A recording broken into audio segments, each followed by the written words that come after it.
भोला सुबह सुबह अपने कुल्हाड़ी को लेकर जंगल की ओर जाने लगा। भोला रोज लकड़ियां तोड़कर लाता और गांव में जाकर बेचता। जो भी थोड़े पैसे मिलते उससे जैसे तैसे अपना पेट भरता। उस दिन जब भोला लकड़ी काटने गया, उसने देखा कि बहुत सारे पेड़ पहले से ही कटे हुए हैं। फिर अरे ये क्या, लगता है आज कलुआ मुझसे पहले आकर लकड़ियां तोड़कर चला गया। वैसे भी कलुआ को तो मुझसे बहुत ज्यादा लकड़ियों की जरूरत होती है, इसीलिए आया होगा। चलो अब जंगल के और अंदर जाना होगा। भोला और अंदर चला गया। उसने देखा कि बीच जंगल में बहुत से पेड़ थे। उन पेड़ों को देखकर अरे वाह, यहाँ पर तो बहुत सारे पेड़ हैं। अगले 2 महीनों तक भी रोज लकड़ियाँ काटूं तो भी कम नहीं पड़ेंगी। भोले ने पेड़ काटने के लिए कुल्हाड़ी उठाई। तभी उसने देखा कि ऊपर एक बंदरिया अपने नवजात बच्चे के साथ उस पेड़ पर बैठकर फल खा रही थी। वो बंदरिया इतने प्यार से अपने बच्चे को पकड़कर बैठी थी कि उनका प्यार देखकर भोला रुक गया। ये क्या करने जा रहा था मैं? अगर मैंने ये पेड़ काट दिया, माँ बंदरिया और उसके बच्चे का घर टूट जाएगा। नहीं, मुझे ऐसा नहीं करना चाहिए। शायद इस पेड़ पर बहुत सारे फल हैं, इसीलिए ये बंदरिया यहाँ रहती होगी। चलो मैं कोई ऐसा पेड़ काटता हूँ जिस पर किसी जानवर या पंछी का घर ना हो। भोला और आगे चला गया। उसने अपनी जरूरत के अनुसार लकड़ियाँ काटी और उन्हें बेचने चला गया। ऐसे ही दिन बीतते रहते हैं। भोला रोज उस बंदरिया और उसके बच्चे को देखता। कभी कभी भोला बंदरिया को खिलाने के लिए घर से रोटी भी ले आता। एक दिन जब भोला लकड़ी काटने गया, तब उसने देखा कलुआ उसी पेड़ पर कुल्हाड़ी चला रहा था जिस पेड़ पर उस बंदरिया रहती थी। कलुआ को उस पेड़ को काटते देख, अरे कलुआ, ये क्या कर रहे हो? ये कैसा सवाल है? भगवान ने आंखों की जगह बटन लगाकर भेजा है क्या? दिखाई नहीं देता? लकड़ी काट रहा हूँ। वो तो मैं देख रहा हूँ कलुआ, लेकिन इस पेड़ की लकड़ी क्यों काट रहे हो? किसी और पेड़ की लकड़ी काटो। पेड़ पर देखो, एक बंदरिया का घर है, उसके साथ उसके नवजात शिशु भी हैं कलुआ। तो क्या हुआ? वो बंदरिया किसी और पेड़ पर चली जाएगी। इतने सारे पेड़ तो हैं। लेकिन कलुआ, लेकिन वेकिन कुछ नहीं। चल निकल जा यहाँ से, आया बड़ा मुझे सिखाने वाला। और सुन, इस पेड़ को तो पूरा मैं ही काटूंगा। ये ध्यान रखना, तुझे चाहिए तो कहीं और चला जा, नहीं तो ये देख रहा है ना कुल्हाड़ी, मुझे जरा सी भी देर नहीं लगेगी इस कुल्हाड़ी को तुझ पर चलाने में। कलुआ पेड़ काटने लगा। भोला बेचारा चाह कर भी कुछ नहीं कर पाया और आगे चला गया। दोपहर के समय जब भोला जंगल से लौट रहा था, तब सपने देखा कि कलुआ ने वो पूरा पेड़ काट डाला था। भोला को बहुत बुरा लग रहा था। तभी उसकी नजर पेड़ के एक बड़े लकड़ी के नीचे गई। वो बंदरिया उस लकड़ी के नीचे मरी पड़ी हुई थी। उसे देख भोला के आंखों में आंसू बहने लगे। भोला को लग रहा था कि शायद उसके बच्चे की भी मौत हो गई है। भोला उस बंदरिया के पास गया। तभी उसने देखा कि बंदरिया ने मरते हुए भी अपने बच्चे को अपने गोद में सुरक्षित रखा था। हे भगवान, तेरी महिमा अपरंपार है। इस बंदरिया ने मरते हुए भी अपने बच्चे को गोद में सुरक्षित रखा है। सच में माँ आखिर माँ ही होती है। लेकिन अब इस बच्चे का क्या होगा? कलुआ भी कितना दुष्ट है। मैंने बताया था उसे इस पेड़ पर इस बंदरिया का घर है, लेकिन उसने मेरी बात नहीं सुनी। फिर भोला ने गड्ढा खोदकर बंदरिया के शव को उस गड्ढे में डाल दिया। फिर उसके बच्चे को अपनी गोद में उठाकर अपने साथ उसे घर ले आया। उस दिन एक बात से भोला अपने छोटे भाई की तरह उस बंदर को साथ रखने लगा। एक दिन भोला लकड़ी काटने गया था, तब क्यों भोला, सुना है तूने किसी बंदर को पाल रखा है? अरे खुद का पेट तो तुझसे भरता नहीं, अब उस बंदर को क्या खिलाएगा? वो वही बंदर है कलुआ, जिसकी माँ के तुम हत्यारे हो। मैंने तुम्हें कहा था कि उस पेड़ पर उस बंदरिया का घर है, फिर भी तुमने वो पेड़ काट दिया। वो बंदरिया पेड़ से गिरकर मर गई। इसीलिए मुझे इंसानियत के नाते उस बंदर को अपने साथ ले जाना पड़ा। अगर मैं उसे नहीं ले जाता तो इस जंगल में ऐसे ही उसकी मौत हो जाती। हाँ तो तू बड़ा दयावान है ना। सारी दुनिया की इंसानियत और अच्छाई एक तुझ में ही भरी हुई है ना। कलुआ, मेरी तुमसे विनती है कि आगे से तुम कोई भी पेड़ काटते समय थोड़ा ध्यान दो कि किसी जानवर पंछी का घर न टूटे। ये भोला, मैंने पहले भी एक बार तुझसे कहा था कि तू मुझे मत सिखा। जब तूने कुल्हाड़ी हाथ में लेना सीखा था ना, उसके कई साल पहले से मैं लकड़ी काट रहा हूँ। तू कौन होता है मुझे सिखाने वाला? रुक, तुझे अभी मजा चखाता हूँ। ऐसा कहकर कलुआ ने भोला को पीटना शुरू कर दिया। उसे पीटने के बाद भोला को उसने चेतावनी भी दी कि आगे से अगर वो इस गांव में लकड़ी काटने के लिए आएगा तो उसे अपनी जान से हाथ धोना पड़ेगा। बेचारा भोला घर आ गया और बंदर से बात करने लगा। चलो दोस्त, अब इस गांव से हमारा दाना पानी उठ गया है। उस कलुआ ने मुझे पीटकर साफ साफ चेतावनी दे दी है। अब अगर जान बचानी है तो इस गांव को छोड़कर जाना ही बेहतर होगा। चलो, हम कहीं और जाकर हमारी अपनी दुनिया बसाएंगे। भोला बंदर को अपने कंधे पर बिठाकर गांव से कहीं दूर जाने के लिए निकल गया। दिन बीत रहे थे और भोला दर बदर भटकते हुए काम की तलाश कर रहा था। ना तो उसे काम मिल रहा था और ना उसके रहने का कोई ठिकाना था। जैसे तैसे अपने लिए और बंदर के लिए वो एक वक्त का खाना जुटा पा रहा था। एक दिन ऐसे ही वो थक कर एक पेड़ के नीचे बैठा हुआ था। बंदर उसकी गोद में सोया हुआ था। तभी वहाँ एक योगी बाबा आए। प्रणाम योगी बाबा। कल्याण हो पुत्र। एक बात बताओ, तुम इस बंदर को ऐसे गोद में लेकर क्यों बैठे हो? बाबा, इसने अपनी माँ को खो दिया है। इसका इस दुनिया में कोई नहीं है, इसीलिए मैं इसे अपने साथ अपने घर ले आया था। लेकिन हमारे गांव के एक गुंडे की वजह से मुझे गांव छोड़ना पड़ा। अब मैं काम और सर पर छत ढूंढते हुए दर दर भटक रहा हूँ। पुत्र, तुम्हारा हृदय सच में कोमल है। तुमसे किसी का भी दुख नहीं देखा जाता। तुमने इस अनाथ बंदर की जिम्मेदारी लेकर इसे एक परिवार दिया है। तुम अगर चाहो तो मेरे साथ मेरे आश्रम में रह सकते हो। मेरे आश्रम में मेरे कुछ शिष्य रहते हैं और कई बार कितने साधु भी आते हैं। उनके भोजन और रहने की व्यवस्था की जिम्मेदारी अगर तुम उठाओ तो मुझे बहुत आनंद होगा। ये तो मेरी खुशनसीबी है बाबा। मुझे आपके साथ रहने में सचमुच खुशी होगी। लेकिन बाबा, मेरा ये बंदर भी मेरे साथ आएगा। मैं इसे कहीं नहीं छोड़ सकता। हाँ पुत्र, तुम इसके साथ आ सकते हो। भोला बाबा के साथ उनके आश्रम चला गया। भोला अब योगी बाबा के आश्रम में सफाई, भोजन व्यवस्था, हवन की सामग्री ले आना, बाबा जी के शिष्यों की सहायता करना, ऐसे सारे काम करने लगा। भोला का बंदर हमेशा उसके साथ रहता था। योगी बाबा भोला का काम और उसकी काम के प्रति निष्ठा देखकर खुश थे। बाबा हमेशा अपने बाकी शिष्य और साधुओं से भोला की तारीफ करते थे। बाबा जी का एक शिष्य था मानिक, जो भोला की तारीफ से बहुत जलता था। उसे लगता था कि भोला तो एक साधारण लड़का है, फिर भी बाबा जी उसकी बड़ी तारीफ करते हैं। जबकि मैं इतनी पढ़ाई करता हूँ, वेद पाठ करता हूँ, फिर भी बाबा जी को मेरी कोई अहमियत नहीं है। एक दिन माड़ी भैया, ये लीजिए, आपके लिए ये ताजे फल लेकर आया हूँ। बोला, आजकल तुम ज्यादा आलसी हो चुके हो। तुम्हें ज्यादा खाना ना पकाना पड़े, इसीलिए तुम ये फल लेकर आते हो।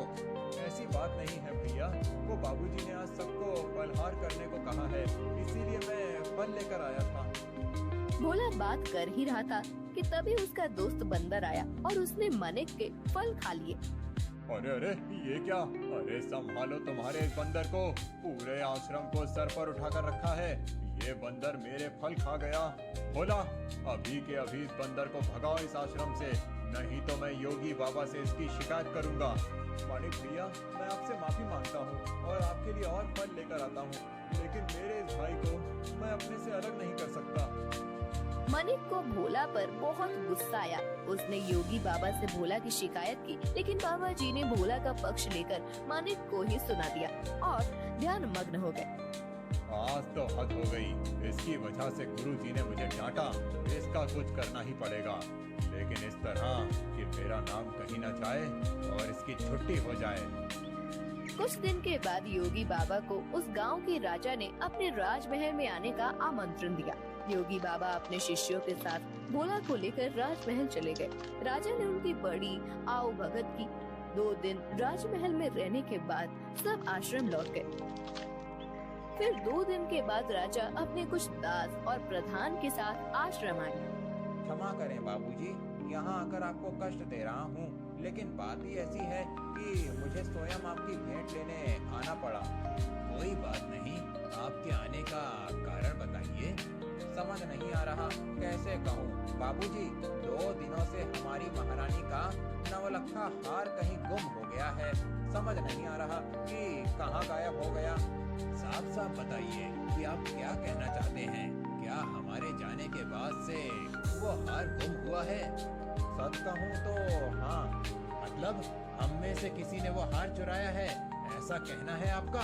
नहीं बाबूजी, मैं आप पर शक करने का पाप नहीं कर सकता, लेकिन महारानी की वजह से मुझे यहाँ पर आना पड़ा। महाराज, आपके यहाँ आने की वजह से मुझे कोई आपत्ति नहीं हुई, लेकिन मैं अपने सारे शिष्यों को अच्छे से जानता हूँ। मेरे शिष्यों में से कोई भी चोरी जैसा पाप नहीं कर सकता। फिर भी अगर आपको तसल्ली ना हो तो आप सबकी तलाश ले सकते हैं। राजा के साथ आए हुए दासों ने सबकी तलाशी ली। तब उन्हें भोला की झोली में वो 9 लखा हार छुपाया हुआ मिला। वो भोला को पकड़कर ले गए। छोड़ो मुझे, मैंने कुछ नहीं किया है। बाबूजी, मैं सच कह रहा हूँ, मैंने चोरी नहीं की। भोला, तुमने चोरी की है? मैं सोच भी नहीं सकता था कि तुम इतनी गिरी हुई हरकत कर सकते हो। नहीं नहीं माणिक भैया, मैं सच कह रहा हूँ, मैंने कुछ नहीं किया। मैंने उस हार को देखा भी नहीं था। बाबूजी, ये लड़का रंगे हाथों पकड़ा गया है। अब मैं कुछ नहीं कर सकता। मुझे इसे सजा दिलाने के लिए महल लेकर जाना होगा।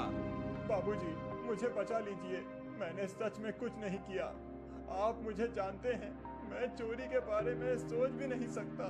बुरे से बुरे वक्त में भी मैंने चोरी नहीं की, तो अब क्या करूँगा? मेरा विश्वास कीजिए। राजा के दास भोला को ले जाने लगे। तभी उनके पीछे से आवाज आई, रुकिए, मेरे भाई ने चोरी नहीं की है। सबने पीछे मुड़कर देखा। भोला का बंदर पीछे खड़ा होकर बोल रहा था, महाराज, मेरे भाई ने चोरी नहीं की है। ये हार किसी ने जानबूझकर उसके झोले में डाला है। ये क्या, एक बोलने वाला बंदर? हाँ, मैं एक बोलने वाला बंदर हूँ। मेरे बचपन से लेकर भाई मुझसे बात करते आए हैं। ये रोज मुझसे ढेर सारी बातें करते हैं। उन्हें बोलते हुए देख और उनकी बातें सुनकर ही मैंने बोलना सीखा है। मैं दावे के साथ कह सकता हूँ, मेरे भाई ने चोरी नहीं की है। अच्छा, तो तुम दावे के साथ कह रहे हो, तो तुम्हें ये भी पता होगा कि ये हार जानबूझकर इसकी झोली में किसने डाला? हाँ, मुझे पता है। इस माणिक ने मेरे भाई के झोले में वो हार डाल दिया था। क्या तुम सच बोल रहे हो? नहीं नहीं बाबूजी, ये झूठ बोल रहा है। मैंने सच में चोरी नहीं की है। तुम्हारी लड़खड़ाती हुई जुबान ने सब सच कह दिया है माणिक। मैं कभी सोच ही नहीं सकता था कि तुम ऐसा करोगे। सच सच बताओ, तुमने चोरी क्यों की? और उसका इल्जाम बेचारे भोला पर डालकर क्या करना चाहते थे तुम?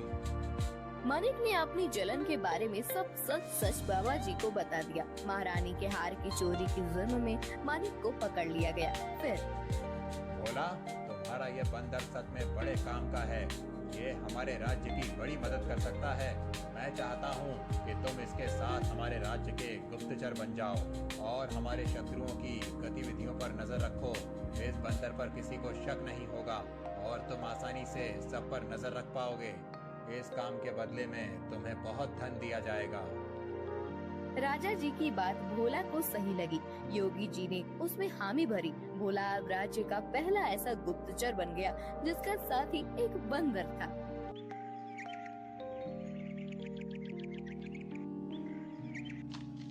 रूपा अपना पिज्जा का ठेला लेकर जा रही थी। ले लो, गरम पिज्जा ले लो, वेज पिज्जा, चीज पिज्जा ले लो। बहुत दिनों से रूपा का पिज्जा का धंधा कुछ ठीक से नहीं चल रहा था। ग्राहक उसके ठेले के पास से गुजरते थे, लेकिन पिज्जा खरीदने के लिए नहीं रुकते थे। तभी वहाँ रूपा के पिता की उम्र का किशोरी लाल आया। किशोरी लाल सीटी बजाते हुए, अरे वाह, आज तो लगता है मेरी नसीब बहुत जोरों पर है। सुबह सुबह चिकनी चमेली के दर्शन हो गए। मेरा रास्ता छोड़िए। अरे रास्ता छोड़े मेरे दुश्मन। हम दोनों के तो रास्ते जल्दी ही एक होने वाले हैं और तुम बोल रही हो कि रास्ता छोड़ दो। ये ठीक नहीं है डार्लिंग। अच्छा, तुम्हें डार्लिंग कहूंगा तो चलेगा ना? वो क्या है ना, मैंने सुना है कि आजकल की लड़कियां को डार्लिंग, जानू बच्चा, ऐसे सब सुनना अच्छा लगता है। तुम बताओ मैं तुम्हें क्या कहकर पुकारूं? कोई जरूरत नहीं है मुझे किसी भी नाम से पुकारने की, जाने दीजिए मुझे। रूपा रास्ता बदलकर जाने लगी। तभी किशोरी लाल ने रूपा का हाथ पकड़ लिया। छोड़ो मेरा हाथ, छोड़ो। अपनी बेटी की उम्र की लड़की का हाथ पकड़ने में शर्म नहीं आती तुम्हें किशोरी लाल? किशोरी लाल नहीं, सुनिए जी कहकर बुलाओ मुझे। और मुझे शर्म आने की जरूरत नहीं है। शादी होने वाली है हमारी। तुम्हारी उस जुआरी बाप ने मुझसे कर्जा लिया था, कर्जा नहीं चुका पाया, इसलिए अपना घर उसने मेरे नाम पर दिया। ये तो मेरी रहमत समझो कि मैंने तुम लोगों को घर से बाहर नहीं निकाला। ये करके भी वो रुका नहीं, फिर से जुआ खेलने के लिए मुझसे पैसे लिए और कहा कि अगर पैसे नहीं चुका पाया तो मेरी बेटी से शादी कर लेना। अब एक तो तुम्हारे बाप को कहो कि मेरे पैसे लौटाए, नहीं तो तुम मुझसे शादी करने के लिए तैयार हो जाओ। रूपा मायूस होकर घर चली आई। उसने अपनी माँ भारती को रोते हुए सब बात बता दी। तभी रूपा के पिता, अरे सही तो कह रहे थे सेठ, तुम्हारे तो नसीब खुल गए हैं कि इतने अमीर आदमी से तुम्हारी शादी होगी। नहीं बापू, मैं इतने बड़े आदमी से शादी नहीं करूंगी, चाहे कुछ भी हो जाए। और माँ, आज के बाद मैं नहीं जाऊंगी पिज्जा का ठेला लेकर।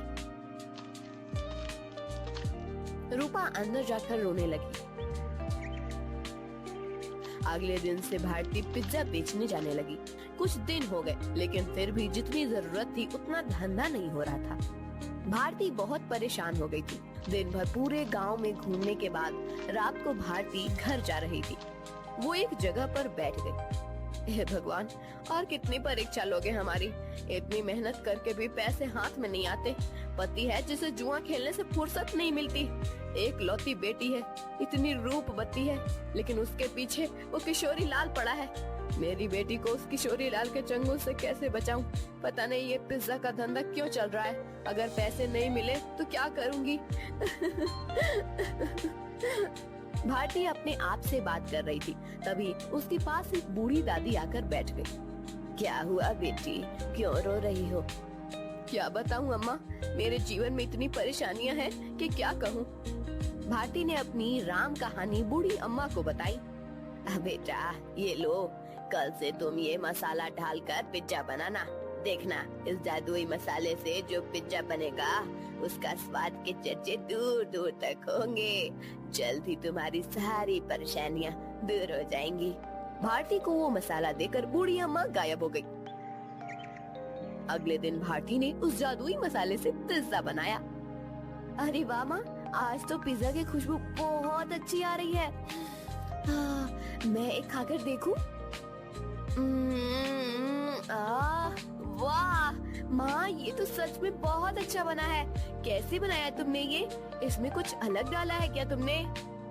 हाँ, कल रात को ये थक कर उस पुराने खंडर के पास बैठी थी, तभी वहाँ एक बूढ़ी अम्मा आई थी।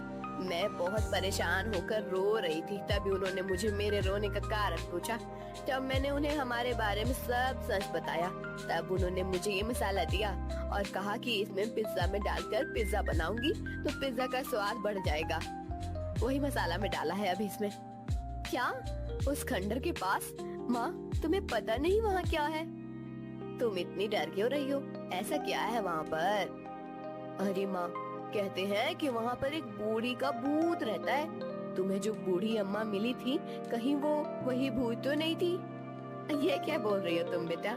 कल मेरी मुलाकात एक भूत से हुई थी, लेकिन उसे देखकर ऐसा लग तो नहीं रहा था। लेकिन माँ, ये तो सोचो कि कोई सामान्य औरत तुम्हें जादुई मसाला कैसे देगी? हो ना हो वो जरूर कोई भूत ही होगी। अब वो कोई भी हो, क्या फर्क पड़ता है? अगर उसके इस मसाले की वजह से हमारे पिज्जा की बिक्री बढ़ गई तो अच्छी ही है ना। सोचो, हम उस किशोरी लाल के सारे पैसे चुका देंगे तो उसे तुम्हारा पीछा छोड़ना होगा। हाँ, ये बात तो है। सिर्फ एक बात याद रखना, किसी को कानो कान खबर ना हो कि हमें किसी भूतनी ने जादुई मसाला दिया था। भारती अपना ठेला लेकर निकल पड़ी। जादुई पिज्जा की महक पूरे गांव में फैल रही थी। अरे भारती, आज तो बहुत बढ़िया खुशबू आ रही है तुम्हारे ठेले से। जरा एक दो पिज्जा खिलाओ तो। भारती ने लालचंद को गर्मा गर्म पिज्जा सॉस के साथ दिया। लालचंद पिज्जा खाने लगा। अरे वाह क्या स्वाद है, वाह वाह मजा आ गया। भारती क्या खूब पिज्जा बनाया है, आज तुमने सच में दिल खुश हो गया। वैसे तो मुझे ये पिज्जा विज्जा कुछ खास पसंद नहीं है, ये तो सारे नए जमाने के चोचले हैं, लेकिन उसकी सुगंध इतनी अच्छी आ रही थी कि मेरा जी मचल गया। ओह ये लो पैसे, और एक काम करो 4 पिज्जा पैक करके देना, घर पर ले जाता हूँ, बच्चों को बहुत पसंद आया। लालचंद की आवाज सुनकर कुछ और लोग वहाँ आ गए और पिज्जा खरीदने लगे। भारती बहुत ज्यादा खुश हो गई क्योंकि आज उसकी पोनी ही एकदम बढ़िया हो गई थी। कुछ देर के बाद भारती गांव से होकर कॉलेज पर चली गई। कॉलेज के बहुत सारे बच्चों ने पिज्जा खरीदा। दोपहर तक सारे पिज्जा खत्म हो गए। भारती घर आ गई। माँ इतनी जल्दी आ गई आज? अरे पूछो ही मत, आज तो गजब हो गया सच में। उस मसाले ने तो कमाल कर दिया। जब मैं यहाँ से निकली थोड़ी दूर पर लालचंद सेठ मिल गए। पिज्जा की खुशबू से खींचे चले आए। 2-3 पिज्जा खा लिए उन्होंने और 4 पैक करके घर ले गए। इतनी तारीफ कर रहे थे पिज्जा की क्या ही बताऊं। उनकी आवाज सुनकर कुछ और गांव वाले आए और उन्होंने भी पिज्जा खरीद लिया। आज तो बहुत अच्छी पोनी हो गई थी। फिर मैं कॉलेज पर चली गई। वहाँ भी बच्चों की खाने की छुट्टी हुई थी, क्या कहते हैं उसे, हाँ रिसेस। बहुत से बच्चे बाहर आए और पिज्जा लेकर चले गए। सारे पिज्जा खत्म हो गए। अरे वाह, मतलब भूतनी ने दिए हुए मसाले ने आपका काम कर दिया। माँ अगर रोज ऐसे ही पिज्जा की बिक्री होने लगी तो बहुत जल्द हम सारा कर्जा चुका देंगे। हाँ बेटा ऐसा ही होगा। एक दिन रूपा, मैं सोच रही हूँ कि मैं दोपहर को घर आ जाती हूँ, बाद में पूरा टाइम मैं खाली बैठ रहती हूँ, तो क्यों न शाम के समय भी पिज्जा का ठेला लगाना शुरू कर दूँ। लेकिन माँ तुम कितना काम करती हो, शाम को भी काम करोगी तो थक नहीं जाओगी? थक तो जाऊंगी, लेकिन सोचो मुनाफा भी तो दुगना हो जाएगा। अगले दिन से भारती शाम के समय भी जादुई पिज्जा का ठेला लगाने लगी। उसे दुगना मुनाफा होने लगा। कुछ दिनों में भारती के पास बहुत सारे पैसे जमा हो गए।